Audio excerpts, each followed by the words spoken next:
창세기 1장 26절로 27절까지의 말씀입니다. 자, 이제쓰면 한 목소리로 합독합니다. 하나님이 이르시되 우리의 형상을 따라 우리의 모양대로 우리가 사람을 만들고 그로 바다의 물고기와 하늘의 새와 가축과 온 땅과 땅에 기는 모든 것을 다스리게 하자 하시고, 하나님이 자기 형상 곧 하나님의 형상대로 사람을 창조하시되 남자와 여자를 창조하시고. 아멘. 예수중앙교회 기독교 핵심 교리 설교 창세기 1장 26절로 27절까지의 본문 말씀을 중심으로 삼위일체 하나님과 교회라는 주제를 가지고 하나님 말씀을 증거할 수 있도록 하겠습니다. 우리가 바른 교리에 대하여 배워야 되는 필요성은 제가 거듭해서 지금까지 강조해 왔습니다. 우리 성경에 대한 바른 교리를 배우는 첫째 되고 분명한 이유는 지식을 쌓아서 자랑하기 위함이 아닙니다. 이단에 대하여 대적하고 이단을 공격하고 이단의 공격에 대하여 맞서기 위함도 아닙니다. 우리가 이 지식으로 하나님의 말씀을 받는 궁극적인 목적과 이유는 하나님에 대한 바른 믿음 생활을 하기 위함인 것이죠. 왜냐하면 하나님에 대한 바른 지식을 알므로써 하나님이 누구인지 알게 되고, 우리가 섬기는 하나님이 어떠한 분임을 알므로 말미암아 그분을 어떻게 섬겨야 되는지 구체적인 삶의 행동 양식이 나오기 때문에 그렇습니다. 바른 교리의 정립 없이 성경이 있는 것은 바람직하지 못합니다. 우리가 하나님의 주권에 대한 교리를 제대로 배우지 못하고 성경을 읽을 때에 반드시 빠질 수밖에 없는 어떠한 오류가 있습니다. 예를 들면 이런 거예요. 성경 속에 나오는 인물의 모범적인 신앙 행위를 우리가 배우고 닮아가자, 이러한 방식으로 모든 성경을 다 적용한다는 것이죠. 그것이 틀린 것은 아닙니다. 그렇게 하자는데 딱히 반대할 이유는 없어요. 하지만 그것보다 우선적으로 우리가 성경을 읽을 때 어떤 관점으로 읽어야 되느냐, 하나님께서 어떤 인물을 사용했습니다. 우리와 동일한 성정을 가진 죄인들을 하나님이 부르셨어요. 그래서 그들의 삶 속에서 하나님이 어떤 섭리와 목적을 가지고 그들의 인생 가운데 하나님 어떠한 역사를 운행하고 계신다는 것이죠. 인물의 어떤 장점과 모범적인 것들을 뽑아내가지고 그것을 닮아가자, 우리가 그것을 배우자라고 묵상한다면은, 우리가 예를 들어서 다윗의 이야기 읽으면은 우리가 적용할 수 있는 것은 무엇이죠? 다윗의 용맹함을 배워야 된다. 우리도 다윗처럼 열심히 돌을 던져야 된다. 그런 거 아니겠습니까? 다윗은 돌을 던졌지만 우리는 열심히 우리의 삶 속에서 공부를 한다든지, 하나님이 쓸 때에 하나님 날 쓰고자 하실 때 준비될 수 있도록 나를 만들어야 된다. 이렇게 적용하는 게 나쁘진 않습니다. 하지만 그것보다 우선적으로 하나님이 다윗에게 어떻게 역사하셨으며 다윗의 인생 속에 어떻게 개입하셨으며 그의 인생을 붙잡고 하나님의 어떤 역사를 이루어 가셨는지 그것을 배우는 것이 더 우선되어야 된다. 그렇지 않습니까? 요셉의 신실함, 요셉의 끝까지 하나님의 의존함, 이런 것을 우리가 첫 번째로 묵상하기보다는 하나님이 요셉의 삶 속에 개입하셔서 그를 어떻게 이끌어 가셨는지, 그를 애굽으로 들어보내셨고 어떻게 그를 통하여 그 이스라엘 백성들을 애굽에서 빠져나오게 하셨는지, 하나님의 주권적인 역사를 배우는 것이 우선되어야 된다는 것이죠. 그러니까 하나님의 그 주권 사상을 배제한 채 성경의 본문을 오늘 나의 모든 상황에 맞추어 해석한다면 본문에 등장하는 그런 등장인물과 같지 못한 자신의 모습을 보면서 어떻게 돼요? 자괴감에 빠지죠. 아니, 나는 왜 이렇게 다윗처럼 용맹하지 못하지? 아니, 왜 나는 이 요셉처럼 신실하지 못하지? 이런 모습에 자괴감에 빠지거나 아니면은 열심히 자신의 노력을 총동원해서 그 등장인물처럼 만든 다음에 나는 해냈다, 나는 신앙을 완성했다, 이런 자기 의에 빠질 수 있다는 것입니다. 그리고 자기같이 못한 모든 사람들을 바라보면서 정죄한다든지 판단한다든지 그런 신앙의 우를 범할 수 있다는 것입니다. 그런 정욕은 나의 열심과 나의 노력을 강화시키는 데는 도움이 될지는 모르겠지만 그의 백성을 위하여 일하시는 하나님을 놓칠 수가 있다. 그렇다면 그것은 궁극적인 성경 해석의 방식이 아니다는 것이죠. 교리를 배우는 것도 마찬가지입니다. 호세아서 6장에는 우리가 여호와를 알자, 힘써 알자라고 기록이 되어 있습니다. 같은 호세아의 성경에서는 내 백성이 지식이 없으므로 망한다라고 기록까지 해놓았습니다. 우리의 신앙의 대상이 되는 하나님을 제대로 알지 못하는 자는 반드시 신앙생활을 제대로 할 수 없기 때문에 우리는 이 교리를 배워야 된다는 것이죠. 사랑하는 성도 여러분들, 교리에 대하여 배우는 것은 딱딱하고 재미없는 것이 아닙니다. 정말 하나님을 사랑하는 사람이라면 하나님에 대하여 정말 배우고자 하는 그런 마음이 우리 안에서 생산된다는 거예요. 그렇습니까? 네. 여러분들 정말 배우고자 하는 그런 열망이 있으시죠? 네. 예를 들어서 사랑하는 사람이 생겼어요. 그러면 그 사랑하는 사람을 더 알고자 하는 마음이 생기지 않겠습니까? 그렇죠? 네. 제가 제 아내를 처음 만났을 때 제 아내에 대해서 더 알고자 하는 마음이 내 안에서 생겼다는 것입니다. 사랑하는 사람이 있었잖아. 그치? 그 사람에 대해서 알고자 하는 마음이 없다면 그 사람 사랑하는 게 아니잖아. 그치? 이 사람의 성향이 어떤지, 이 사람의 성격이 어떤지, 이 사람의 가족관계는 어떤지, 이 사람이 어떤 가치관을 가지고 살아가는지 우리 알아야 된단 말이야. 근데 하나님 사랑한다면서 하나님에 대하여 배워가고자 하는 그런 마음이 없다? 그 사람은 하나님을 사랑하지 않는 사람일 수 있습니다. 그렇죠? 그러니까 여러분들은 다 하나님에 대하여 알아가고자 하는 마음이 있어야 된다는 거예요. 그렇습니다. 교회사 속에서 믿음의 선배들이 삼위일체 교리를 정말 연구하고 그것을 계승하는 일에 목숨을 걸었던 그런 역사가 있습니다. 여러분들 아시나요? 그런 것들. 왜 그랬을까요? 기독교는 유대교로부터 분리되어 나왔죠. 그렇죠? 초대교회는 유대교로부터 분리되어 나왔단 말입니다. 베드로가 사도로서 예루살렘 교회 수장으로서 사역했을 때 그때는 유대교와 기독교의 구분이 사실은 없었어요. 기독교가 유대교의 한 분파로서 여겨졌습니다. 그 정도로 유대교에서 기독교는 분리되어 나왔으며 아주 밀접한 관계가 있었다. 그런데 초대교회 성도들이 유대교인들로부터 많은 핍박을 받았어요. 왜 그랬을까요? 그 이유는 야, 너희들 예수라는 그 하나님이 이 땅에 보낸 사람을 하나님으로 믿는다며 우리는 하나님 한 분, 유일하신 하나님을 믿는데 너희는 하나님이 이 땅에 성부 하나님이 이 땅에 보내신 그 예수라는 자를 하나님으로 믿는다면서 또한 뭐 너희 안에 또 하나님, 성령 하나님 너희 안에 거한다고 믿는다면서 야, 하나님이 유일하신 하나님이야. 어떻게 뭐 그 창조자 하나님, 또 예수 하나님, 뭐 성령 하나님 이런 세 분의 하나님을 믿냐? 너희는 우상 숭배하고 있다. 이런 이제 핍박을 받았다는 것이죠. 그래서 우리 믿음의 선배들은 구약 시대에 이미 존재하고 활동하고 있었던 삼위 하나님에 대한 역사, 이것을 연구하고 정립하기 시작했던 것입니다. 이처럼 삼위일체 교리는 우리의 신앙생활과 아주 밀접한 교리라는 것이죠. 그냥 글을 잘 쓰는 사람들이 펜을 잡고 그냥 방구석에서 글 쓰면서 연구해낸 교리가 아니라는 거예요. 우리 신앙생활을 더욱더 가치롭게 하기 위해서, 하나님 더욱 잘 섬기게 하기 위하여 우리에게 믿음의 선배들이 신앙의 유산으로 남겨준 교리가 바로 삼위일체 교리라는 것입니다. 그러니까 신앙생활의 절대적인 유익을 위해서 반드시 알아야 된다.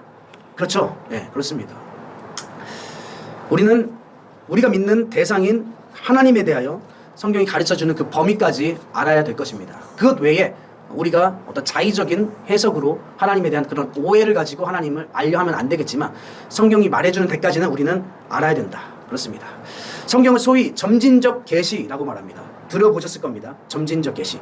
구약에서는 희미했던 그런 계시들이 예수 그리스도의 사역과 또 예수 그리스도의 말씀 그리고 사도들의 증언을 통해서 구체적이고 명확하게 더 드러난다고 해가지고 점진적 계시라고 하는 거예요. 혹은 계시의 점진성이라고도 하죠. 들어봤죠? 그죠? 네, 들어봤지? 이처럼 삼위일체에 대한 내용도 성경에서는 점진적으로 다루고 있어요. 구약 성경에서는 되게 희미하게 삼위일체에 대하여서 말씀하고 있습니다. 하지만 신약 성경 또 예수 그리스도의 사역과 사도들의 증언을 통하여서 삼위일체에 대한 그런 메시지도 더욱더 점진적으로 분명해진다는 것이죠. 삼위일체라는 그런 단어 자체는 성경에 나오진 않아요. 알겠죠? 삼위일체가 막 성경에 나온다 이렇게까지 우리가 말하면 안 돼요. 세 분의 신격으로 존재하는 하나님이 한 하나님이시다. 본질적으로 한 하나님이시다. 이렇게 어떤 삼위일체에 대한 정의가 성경에 나오지는 않지만 삼위일체에 대한 개념이 성경에 나온다는 것입니다. 자, 오늘 우리가 읽은 본문을 한번 살펴보시죠. 오늘 우리가 읽은 본문 창세기 1장 26절입니다. 하나님이 이르시되 우리의 형상을 따라 우리의 모양대로 우리가 사람을 만들고, 자, 하나님이 지금 자신을 우리라고 설명하죠. 아주 의도적으로 여기에 우리의 형상을 따라 우리의 모양대로 우리가 사람을 만들자. 그러니까 자기 자신을 복수의 형태로 기록해 놓았습니다. 그렇죠? 그러니까 하나님이 단수가 아니라 복수로 등장한다는 것을 알 수 있어요. 그렇다고 해서 여기에 지금 성부 하나님, 성자 하나님, 성령 하나님이 등장한다는 그런 명확한 계시는 나오지 않죠. 그렇죠? 하지만 하나님은 단수가 아니라 복수구나 라는 것을 우리는 알 수 있다는 것입니다. 그 사실을 우리는 부인할 수 없어요. 그리고 그 성경은 우리의 형상을 따라 우리의 모양대로 사람을 만들었다라고 기록을 해 놓았다는 것입니다. 그렇습니다. 또 구약의 증언을 몇 가지 더 살펴보기 원합니다. 신약 성경의 기자들로부터 정말 많이 인용되었으며 예수님 자신으로부터 인용되어진 시편 말씀이 있습니다. 시편 110편 1절 말씀이에요. 제가 띄워놨어요. 자, 같이 한번 읽어볼까요? 시작. 여호와께서 내 주에게 말씀하시기를 내가 너의 원수들로 너의 발판이 되게 하기까지 너는 내 오른쪽에 앉아있으라 하셨도다. 그렇습니다. 예수님께서는 사복음서에 직접 뭐라고 말씀하셨냐면 이 기자가 다윗이거든요. 다윗이 주라고 언급한 인물이 자기 자신이다 라고 말했어요. 다윗 지금 여기 시편 110편 1절에서 여호와께서 내 주에게 말씀하시되, 지금 다윗이 이렇게 고백하고 있는데 내 주라고 표현한 이 주가 나다. 예수님이 이렇게 말씀하셨다니까요. 여호와께서 예수님에게 말씀하시기를, 이게 지금 구약 성경에 기록되어 있다는 것입니다. 그러니 분명히 구약 성경에서 단수의 하나님이 아니라 어떤 복수의 개념으로서 하나님이 설명되어지고 있다는 것입니다. 그냥 신약에 와서 갑자기 생긴 개념이 아니라 이미 구약에도 존재했었던 개념이라는 것이죠. 그렇습니다. 성경은 또한 이 세상의 창조 사역 가운데서도 복수의 하나님께서 함께 사역하고 계심을 증거하고 있습니다. 성경에서 이 세상의 창조를 말하는 아주 유명하고 대표적인 성경 구절인데 그것이 바로 다 같이 창세기 1장, 요한복음 1장, 있었어요. 창세기 1장과 요한복음 1장은 세상의 창조에 대해서 말하고 있는 기사로 기록이 되어 있습니다. 창세기 1장을 살펴볼게요. 자, 창세기 1장 1절로 2절입니다. 자, 1절 같이 읽습니다. 시작. 태초에 하나님이 천지를 창조하시니라. 그렇습니다. 우리는 이 천지 창조의 사역에 전면적으로 역사하시는 그 하나님의 존재를 지금 창세기 1장 1절에 기록하고 있음을 알 수 있어요. 천지는 누가 만드셨다? 하나님이 만드셨습니다. 다시 창조자 하나님. 네, 창조자 하나님. 우리는 이것에 대해서 부인할 마음이 없어요. 이 천지는 빅뱅, 큰 폭발에 의해서 만들어지지 않았습니다. 우연한 어떤 역동적인 움직임, 에너지에 의해서 만들어진 것이 아니라 하나님의 섭리와 의도 가운데, 하나님의 작정하신 뜻 가운데 만들어진 것입니다. 그리고 2절 같이 읽습니다. 시작. 땅이 혼돈하고 공허하며 흑암이 깊음 위에 있고 하나님의 영은 수면 위에 운행하시니라. 네. 2절에서 지금 하나님의 영에 대하여 지금 기록이 되어 있어요. 하나님 외에 또 다른 존재가 지금 있음을 성경은 명시해 놓았다는 것입니다. 이 존재가 어떤 사역을 하는지는 구체적으로 나와 있지는 않지만 분명히 피조계의 창조 사역 가운데에 관여하고 있다는 거죠. 누가요? 하나님의 영이. 누구예요? 우린 알죠?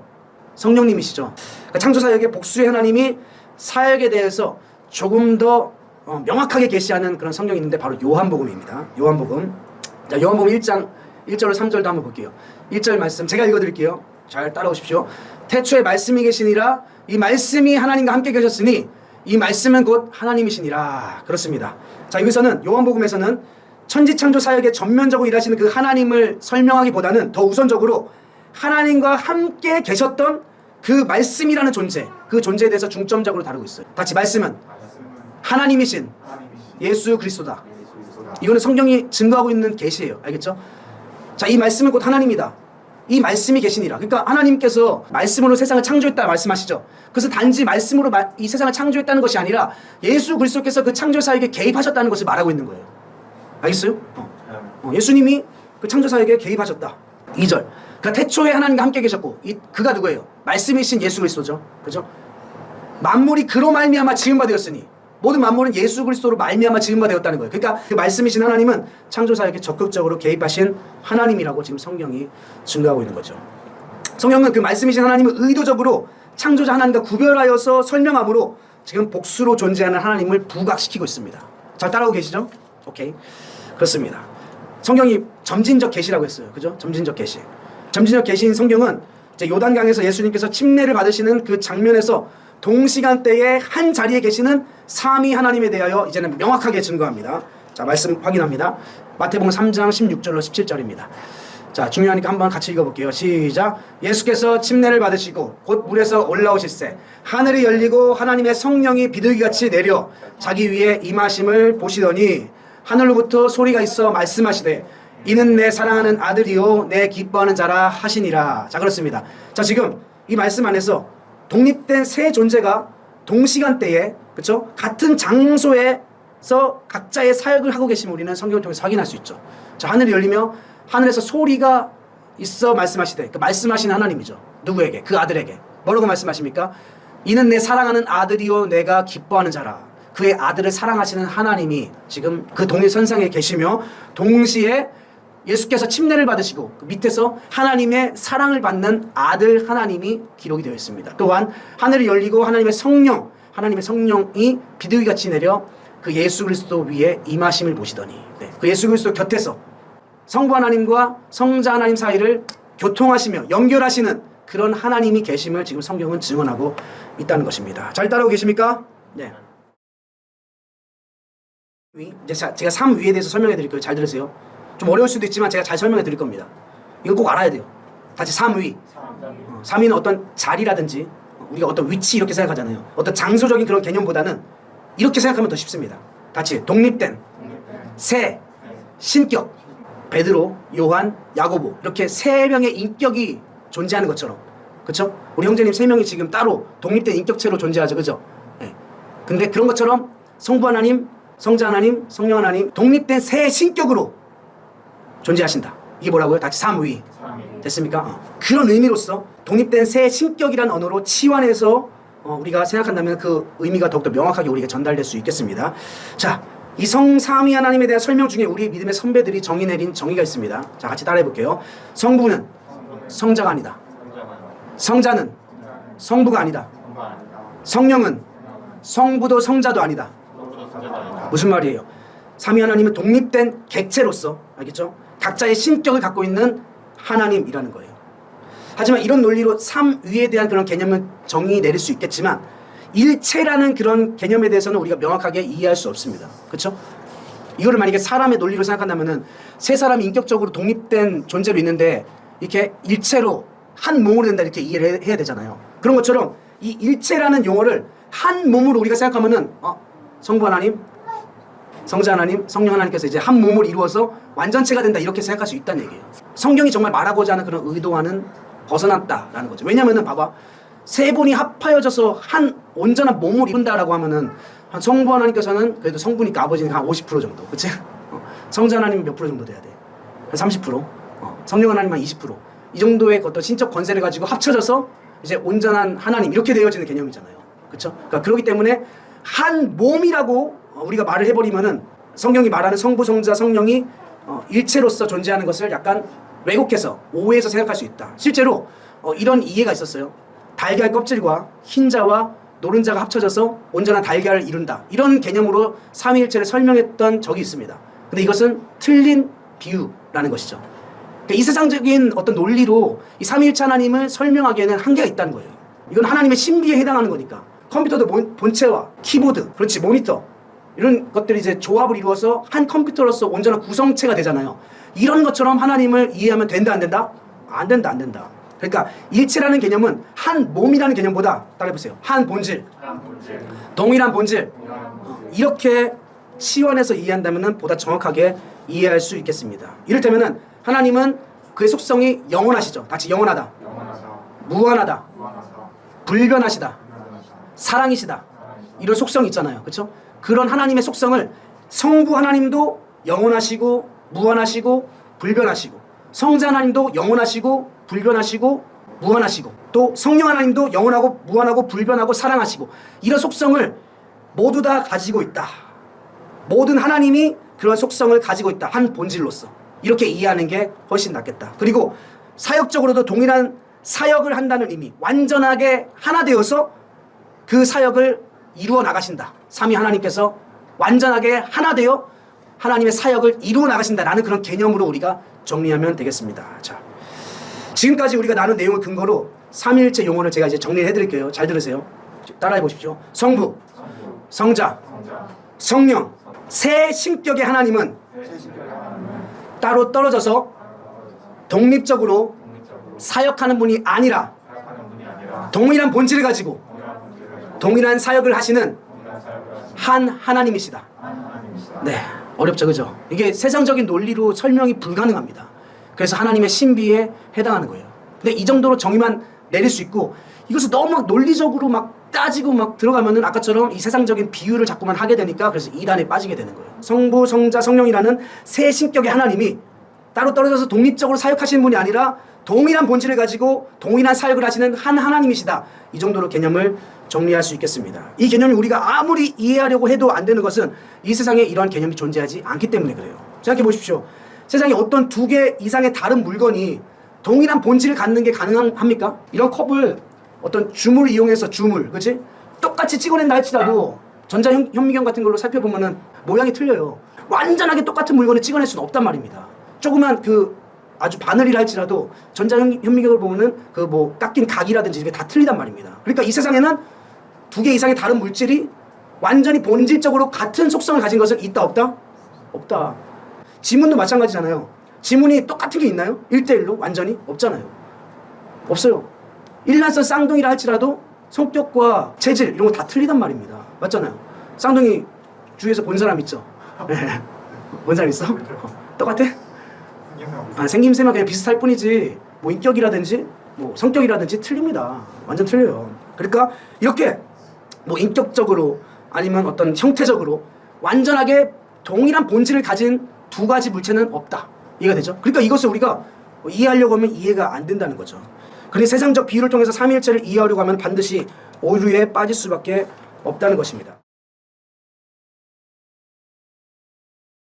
오늘날에는 삼위일체 하나님에 대해서 잘못된 개념을 가지고 생각하는 사람들이 너무나 많다는 거죠. 가장 많이 나타나는 그 삼위일체의 개념 중에 잘못된 것, 잘못된 이해가 있습니다. 제가 이것에 대해서 설명해 드릴 테니까 잘 들어보세요. 한 하나님께서 각 시대별로 다른 모습으로 나타났다라고 생각하는 거예요. 한 하나님께서 각 시대별로 다른 모습으로 나타났다. 이런 이해는 그 하나님의 구원 역사를 3시대로 나누는 그런 아이디어에서부터 비롯됐습니다. 3시대. 구약시대가 있고 예수님이 활동하셨던 육체 몸을 입고 현현하셨던 예수님의 사역시대, 그리고 나서 오늘날의 교회시대. 3시대로 나눈 다음에 한 하나님께서 구약시대 때는 성부 하나님의 모습으로 나타나서 그의 사역자들인 천사와 또 선지자의 입술을 통하여 말씀을 증거하는 일을 하셨고, 그리고 성자시대 때는 예수 그리스도로 이 땅에 현현하셔가지고 예수 그리스도의 몸을 입고 이스라엘 땅에서 나타나서 복음 증거하시고 하나님의 그런 사역들을 감당하셨고, 또 오늘날 교회시대 혹은 성령시대에는 모습을 또 바꿔서 그의 사도들과 교회를 통한 복음 사역자들 안에서 일하신다라고 이해를 하는 거예요. 어떤 하나님이? 한 하나님이. 마치 제가 집에서는 어떤 존재예요? 한 아이의 아버지죠. 그리고 한 아내의 남편입니다. 그렇죠? 제가 여기서는 말씀 잘 되는 목사님이죠. 네. 한 존재예요. 한 존재. 그리고 제가 공부방에서 애들 가르칠 때는 선생님입니다. 또 제가 배달할 때는 기사님이에요. 알겠죠? 밖에 그냥 싸돌릴 때는 그냥 행인이에요. 알겠죠? 이렇게 한 존재가 여러 가지 모양으로 모양을 바꿔서 나타나는 개념. 이런 개념으로 성부 시대 때는 성부 하나님, 그리고 이제 성자 시대 때는 옷을 갈아입고 예수 그리스도, 그리고 오늘날 이제 교회 시대 때는 성령 하나님. 한 하나님인데 여러 모양으로 나타난다. 여러 가지 모양으로 나타난다 해가지고 이제 양태론이라고 하는 거예요. 그렇죠? 이거 어때요? 설득력 있지? 그렇지? 이해가 쏙쏙 되잖아, 그렇지? 근데 이게 이단이라고 이렇게 이해하면 이건 잘못된 거야. 왜냐면 만약 그렇게 생각하면은, 만약에 예수님이 겟세마네 동산에서 막 피땀 흘리고 기도하시잖아요. 아버지 이 잔을 내게서 치워주십시오 한 다음에 다시 옷을 갈아입고 위로 가가지고 버자에 가가지고 예수야 넌 이 잔을 마셔야 된다. 딱 밑으로 딱 내려가가지고 아버지 혼자 쇼하는 거야. 그렇게 생각하면, 만약에 한 하나님께서 구약시대 때는 성부의 하나님을 활동하시고 그 다음에 이 땅에 내려와서는 이제 성자 예수님의 옷을 갈아입고 활동하잖아. 그러면 하늘 보좌는 비어있어. 그런 잘못된 개념이라고요.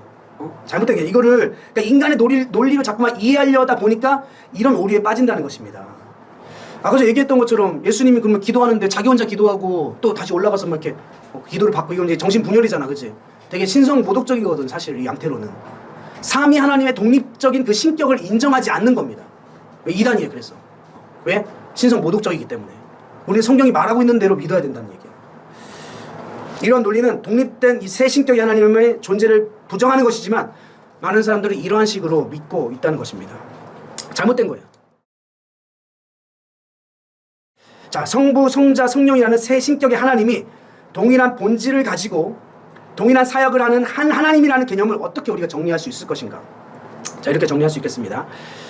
우리 성부, 성자, 성령이라는 그 독립된 존재인 하나님이 각각 따로 존재하며 각자의 사역을 하는 것이 아니라 완전히 하나가 되어서 사역하는 분으로 이해할 수 있다. 완전히 하나가 되어서. 자, 보세요. 세 명이 독립된 인격을 가지고 따로 존재하죠. 그죠? 근데 완벽하게 뜻을 일치하여서 어떤 일을 추진해 나가는 것이 가능할까요? 불가능할까요? 불가능해요. 불가능하다니까. 그런 건 없어요. 그냥 그래 그렇게 하자라고 말은 할 수 있어. 그리고 그래 그렇게 할게 하지만 속으로는 뭐야 지만 잘났어? 지 뜻만 맞아? 지만 똑똑해? 다 의견에 충돌이 있단 말입니다. 아니 하물며 부부라 할지라도 그 뜻이 온전하게 일치할 수 있겠냔 말입니다. 예? 저랑 제 아내랑 주환이랑 뜻이 온전하게 일치할 수 있겠어요? 인격이 다 틀린데? 다 틀려요 다. 그런데 이 삼위 하나님께서는 성부, 성자, 성령이라는 독립된 존재인 하나님으로서 존재하지만 각자의 사역을 하는 것이 아니라 완전히 연합되어서 완전히 하나 되어서 사역을 하는 분으로 이해할 수 있다. 그렇잖아요. 이 세상에 세 명의 다른 인격체가 보이면 각자 추구하는 내용이 완벽한 일치를 이룰 수 없다는 것이죠. 하지만 성부, 성자, 성령 하나님은 그렇지 않다는 것입니다. 성삼위 하나님은 신격을 가진 각자 지혜와 영광과 능력이 동일한 완전한 하나님이지만 완전히 연합되어서 어떠한 충돌도 일으키지 않는다는 것입니다. 이해가 됐어요? 하나님이 그런 분이란 얘기예요. 처음 세상을 창조하실 때도 그러셨고 타락한 인간을 구속하시는 새 창조의 사역을 행하실 때도 삼위 하나님은 그 사역적 위계 질서 안에서 어떤 충돌도 없이 완전하게 연합하여서 사역을 감당하셨다. 그렇습니다. 그러니까 우리의 구원이 완전한 것도 여러분들 잘 들으세요. 되게 여기서 적용점이 하나 있는 거야. 우리의 구원이 완전한 것도 우리가 구원받은 것이 인간의 노력의 산물로 되어진 것이 아니라, 알겠어요? 이 완전하신 삼위 하나님의 사역, 그 사역, 은혜의 사역의 결과로서 우리의 구원이 이루어진 것이기 때문에 그것이 완전하다라는 것이지. 할렐루야. 아멘. 성부 하나님께서는 우리 인간의 타락 이후에 구원을 계획하시고 작정하셨죠. 그렇죠? 그리고 그를 구원하실 자를 택하시고 부르셨습니다. 그리고 성부 하나님께서 택하시고 부르신 자를, 성자 예수님은 그를 위하여 십자가를 짊어지고 구속사역을 감당하셨습니다. 그리고 성령 하나님께서는 성자 예수께서 대속하신 그 자에게 찾아가서 하나님 아버지께서 작정하시고 성자 예수께서 실행하신 그 구원의 역사를 각 심령 속에 적용하시고 하나님이 우리에게 주신 그 은혜를 깨닫게 하시는 역할을 하신다는 거죠. 이 성삼위 하나님의 완전하신 구속의 은혜가 우리에게 주어졌기 때문에 우리에게 주어진 그 구원이 완전하다. 할렐루야. 여러분 이것을 정말 믿으셔야 된다라는 것입니다. 또 한 가지 개념 정리를 해드릴 수 있도록 하겠습니다. 성부, 성자, 성령 삼위 하나님은 완전한 연합을 이루어 사역을 행하실 뿐만 아니라 첫 창조의 사역과 새 창조의 사역, 이런 사역을 행하실 뿐만 아니라 사랑 안에서 완전한 연합을 이루어 서로를 완전히 기뻐하시며 서로를 완전하게 사랑하시는 하나님이시다. 이런 개념 여러분들 갖고 있어야 됩니다. 세상에 이와 같이 완벽한 사랑을 추구할 수 있는 그런 인격적인 존재가 단 하나도 없다는 사실을 여러분들 아셔야 됩니다. 이 세상의 사랑은 상호 간에 완벽하게 이타적일 수 있다 없다? 없다. 자기 중심적이죠. 그렇잖아요. 결혼하고 한 10년 20년 살다 보면은 완전히 배우자를 향해서 이타적인 사랑으로 우리가 세팅될 것 같습니까? 부모님을 보세요. 세팅됩니까? 네. 주위를 보세요. 잘 되지는 않습니다. 그런 삼위 하나님의 온전한 사랑을 닮은 관계는 이 땅 가운데 없다는 것입니다. 자, 마태복음 3장에서 나오죠. 하늘로부터 소리가 있어 말씀하시되 이는 내 사랑하는 아들이요 기뻐하는 자라 하시니라. 여기서도 성부 하나님, 성자 하나님을 사랑하는 자로서 이렇게 등장하십니다. 또한 성자 하나님, 성부 하나님께 사랑을 받음으로 이제는 자발적으로 순종하시는 그런 하나님으로 성경은 계속해서 우리에게 말씀하고 있습니다. 요한 1서 4장 16절에 보면은 하나님이 우리를 사랑하시는 사랑을 우리가 알고 믿었노니 하나님은 사랑이시라 라고 기록이 되어 있습니다. 자, 하나님의 사랑이신 것을 여러분 정말 믿습니까? 아멘. 그렇다면 하나님은 자신이 창조한 창조물들을 만드시고 창조물 중에 가장 으뜸이 되는 인간을 창조하기 전에도 사랑이셨을까요? 사랑이셨죠. 우리가 하나님은 사랑이시니라라는 그런 개념을 우리가 유추해 볼 때 하나님 우리를 사랑하시는 분이지 라는 그런 개념으로서 하나님 사랑이시다라고 생각하거든요. 근데 인간을 창조하기 전에도 하나님은 사랑이셨을까요? 네, 사랑이셨습니다. 왜 그는 사랑이셨을까요? 삼위 하나님 그 관계 속에서 온전한 사랑을 하고 계셨기 때문에 그렇습니다. 사랑이라고 말할 때는 필연적으로 사랑하는 자가 있어야 되며 사랑받는 대상이 필요하다는 거죠. 그렇잖아요. 그렇지 않으면 사랑이라는 개념이 성립되지 않잖아요. 사랑하는 사람이 있어야지 사랑이라는 개념이 성립될 수 있는 거 아니겠습니까? 사랑을 받는 자가 있어야 사랑이라는 개념이 성립된 거 아니겠습니까? 그렇습니다. 그러니까 하나님도 마찬가지라는 얘기죠. 인간을 창조하기 전에도 하나님 상호간에 완전하게 사랑하고 계셨으며 사랑을 받고 있었다. 개념적으로 이해가 되시죠? 네, 그렇습니다. 그러니까 여러분들 하나님은 그 완전하신 사랑으로 서로를 사랑하고 사랑을 받고 있기 때문에 행복한 분이십니다. 아시겠어요? 우리가 섬기는 하나님이 행복한 분이라는 걸 아셔야 돼요. 우리가 섬기는 하나님은 불행한 분이 아닙니다. 우리가 막 사랑을 드리지 아니하면은 하나님이 불행할 것 같다 이렇게 생각하시면 안 돼요. 우리가 사랑 안 드려도 하나님은 충분히 만족하신 분이에요. 알겠어요? 우리가 영광을 막 드려야지 하나님이 자신의 부족한 영광을 채워가지고 그것을 통해서 막 만족할 것 같죠? 그렇지 않다는 얘기예요. 하나님은 삼위 하나님의 그 관계 안에서 상호 사랑하고 사랑받음으로 충분히 만족하시며 충분히 행복하시며 충분히 영광스러운 분이시다. 아시겠습니까? 우리가 뭔가 보탬을 드려야 그분이 막 만족하시고 그러지 않다니까요. 우리의 섬김이 필요 없어요. 하나님은 사실 하나님은 자체로 완전히 행복한 분이라는 것입니다. 이제 중요한 거 이제 우리의 어떤 적용점이 필요하니까 그렇잖아요. 정말 중요한 거 잘 들으세요. 지금까지 몰라도 괜찮아요. 지금부터 잘 들으면 됩니다. 우리는 삼위 하나님의 그 신비적 연합에 대해서 논리적으로 다 이해하는 것은 불가능하다고 했어요. 하지만 성부, 성자, 성령 하나님께서 사랑 안에서 완전한 연합을 이루시는 한 하나님으로 믿을 수 있습니다. 그리고 중요한 게 이거예요. 이제 뭐냐? 그 사랑의 관계 안에 우리를 초청했다는 사실입니다. 성삼위 하나님의 사랑의 관계 속에 우리를 초청하셨다. 그게 뭐라고요? 구원이라고요. 할렐루야. 그게 구원이랍니다. 아시겠어요? 이상하지 않아요? 아니 구원은 내가 죄를 지은 다음에 타락했을 때 죄 사함 받고 예수 그리스도로 말미암아 의롭다함을 얻어서 하나님의 자녀가 되는 거, 이것이 구원 아닙니까? 물론 맞습니다. 하지만 하나님께서 피조물인 인간을 창조하셨을 때, 잘 들으십시오. 하나님께서 인간 창조에 어떠한 목적이 있었다. 오늘 읽은 본문이 바로 그거예요. 창세기 1장 26절. 하나님이 이르시되 우리의 형상을 따라 우리의 모양대로 우리가 사람을 만들고, 어떻게 해요? 우리의 형상을 따라 우리의 모양대로. 삼위 하나님이죠. 그렇죠? 삼위 하나님의 형상. 삼위 하나님의 그 온전한 사랑의 관계, 온전한 그 연합의 관계, 그것을 뭐로 해서? 본보기로 해서 무엇을 만들었다고요? 사람을 만들고. 우리가 언제 가장 행복합니까? 누군가를 전심으로 사랑할 때. 그렇죠? 누군가에게 전심으로 사랑을 받을 때. 그렇잖아요. 우리가 언제 가장 행복합니까? 하나님을 향한 예배가 온전하게 상달될 때. 할렐루야. 언제 우리가 가장 행복하죠? 하나님으로부터 사랑받고 있으면 우리가 확실하게 인정하고 살아갈 때. 왜요? 그 사랑의 관계 안에서 우리를 만드셨기 때문에 그렇습니다. 그 사랑의 관계 안에 우리를 초청했기 때문에 그렇습니다. 그러니까 여러분들 다른 곳에서, 이 세상에서 우리가 어떤 가치를 창출해내므로 이 세상에서 누리는 것을 많이 확보함으로 인해서 그것을 통해서 행복을 누리려고 하지 마시기 바랍니다. 하나님 안에만 참된 행복이 있습니다. 할렐루야. 아멘. 하나님은 인간을 죄악에서 건지기 위해서 창조한 게 아니에요. 하나님이 인간을 죄악에서 건지고자 하는 그런 목적 가지고 창조한 게 아니라고요. 그것은 우리가 죄를 지은 다음에 하나님께서 그 죄를 사하고자 하는 그런 구속 사역을 통해서 이루어가시는 하나의 구원 방법이시고, 인간을 창조한 그 본질적 목적은 삼위 하나님의 그 연합 가운데 완전히 동참시키는 것을 목적으로 인간을 만드셨다. 아시겠습니까? 인간을 창조한 목적 말씀드릴게요. 하나님 그가 부르신 자를 삼위 하나님의 온전한 사랑의 관계 안에 초청해서 그 사랑에 연합한 영광스러운 인간으로 만들어 가실 것을 목적하시고 인간을 창조하셨다. 아멘. 아멘. 아멘. 그렇습니다. 그렇게 삼위 하나님의 사랑의 관계에 초청돼서 하나님 형상으로 지어져 가는 자들을 뭐라고 말하는 거예요? 교회라고 말하는 겁니다. 교회. 여러분들이 교회입니다. 아멘. 기쁘지 않으세요? 예. 네. 복음입니다. 이게. 아시겠습니까? 이게 복음이라고요. 그런 목적하심을 가지고 우리를 만들었다니까요. 나밖에 모르는 인간이 하나님을 온전히 사랑하는 자로 지어져 가는 것이 쉬울까요? 어려울까요? 나밖에 모르는 인간이 자기 중심적인 자아를 가지고 살아가는 자가 하나님만을 사랑합니다. 하나님만을 경배하겠습니다. 하나님만을 나의 삶의 목적으로 삼고 살아가겠습니다. 라고 고백하는 게 쉽겠냐는 말이에요. 어렵죠. 절대 쉽지 않습니다.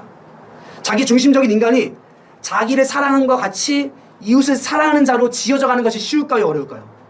어렵죠. 절대 쉬운 게 아니라니까요. 불가능한 겁니다. 그러니까 이 세상에서 왜 이렇게 막 범죄가 많지?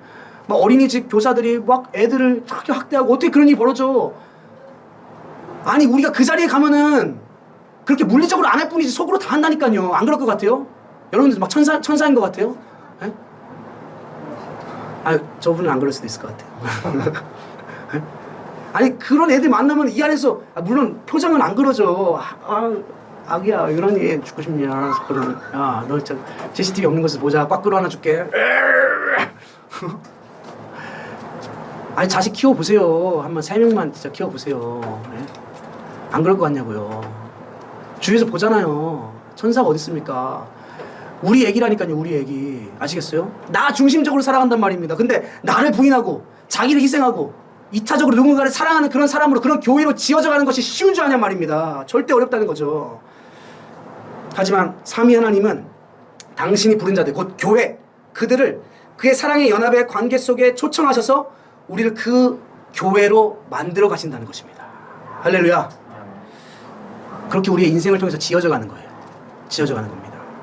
그리고 우리에게 주어진 인생 속에서 우리가 교회로 지어져 가려면 뭐가 따른다는 거예요? 뼈를 깎는 듯한 고통이 따른다는 것입니다. 너의 옛자를 완전히 부인하는 그 길로 인도한다는 거예요. 알겠어요? 너의 그 옛자, 너를 주인으로 삼고 너를 신으로 삼고 너의 자아를 완성해가는, 너의 자아를 실현하는 자기 중심적인 인간으로 살지 못하도록 하나님이 끊임없이 개입하겠다는 겁니다. 내 인생에 내가 원하지 않는 것들을 계속 보내면서. 알겠어요? 울 일이 많겠죠. 그러니까 뼈를 깎는 듯한 고통이 따르겠죠. 아시겠어요? 그때에 이걸 아시라고요.